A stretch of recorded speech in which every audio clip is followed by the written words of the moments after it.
Hello, my friend, Pastor Curt here, and I got a question for you. Have you ever not been picked?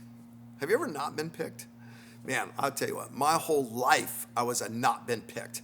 All my brothers, super athletes, Brother Craig, Brother Chris, Brother Kerry, they all win, college sports and all-stars and MVPs. And they always say, girls love the funny guy. No, they don't. No, they don't. I'll tell you from personal experience, the girls like the sporty guy. They like the guy that can throw and run and all that stuff. The guy that falls over himself and gets a laugh. They want to be his friend. Don't ask me how I know that, but it's true. I was that guy. We'd be out there in recess. They'd pick everyone but me, and then someone would go, you take him? No, you take him. I want to tell you, there's nothing more profound than not being picked. I've been thinking about Mark chapter 9 some more. This is the transfiguration chapter in the book of Mark. It's the pivotal moment in the book of Mark. It's all uphill, literally, to the transfiguration, then all downhill, literally, to the crucifixion and the cross. It's a dividing point in the book. And Jesus, in verse 2 of chapter 9, picks only 3 people. Here it is again. I read it last refuel.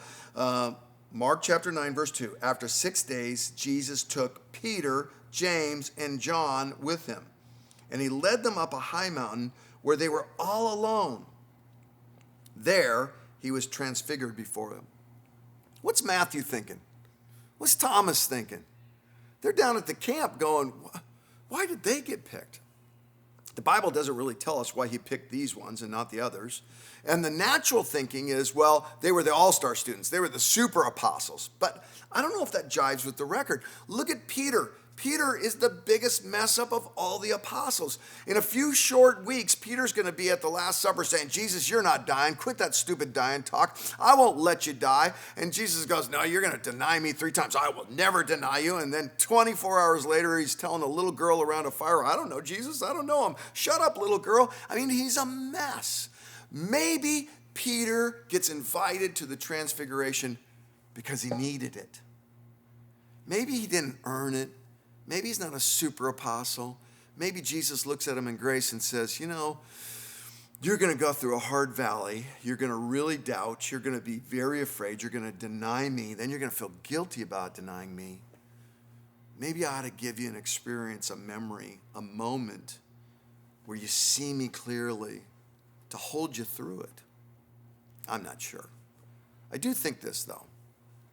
If Jesus picked these 3, maybe we all get a turn. Maybe it just depends on the season and the time and the moment. Maybe Jesus didn't want, the whole group come. He wanted it to be special for a few individuals. Maybe, just maybe, one day you don't get picked, but the next day Jesus goes, would you come with me?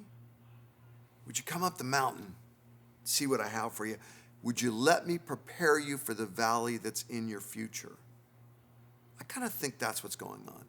I think for each and every one of us, Jesus has a more personal, more individual, smaller group invite that is appropriate for our season, our timing, our valleys.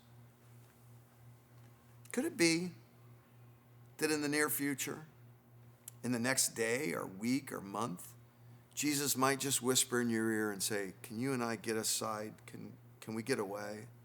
Will you come up with me to the mountain so I can show you, so I can remind you who I am and strengthen you for the valley to come? Well, if he does, if he whispers that in your ear, you go with him. Because when we see him clearly, it can bring us through anything.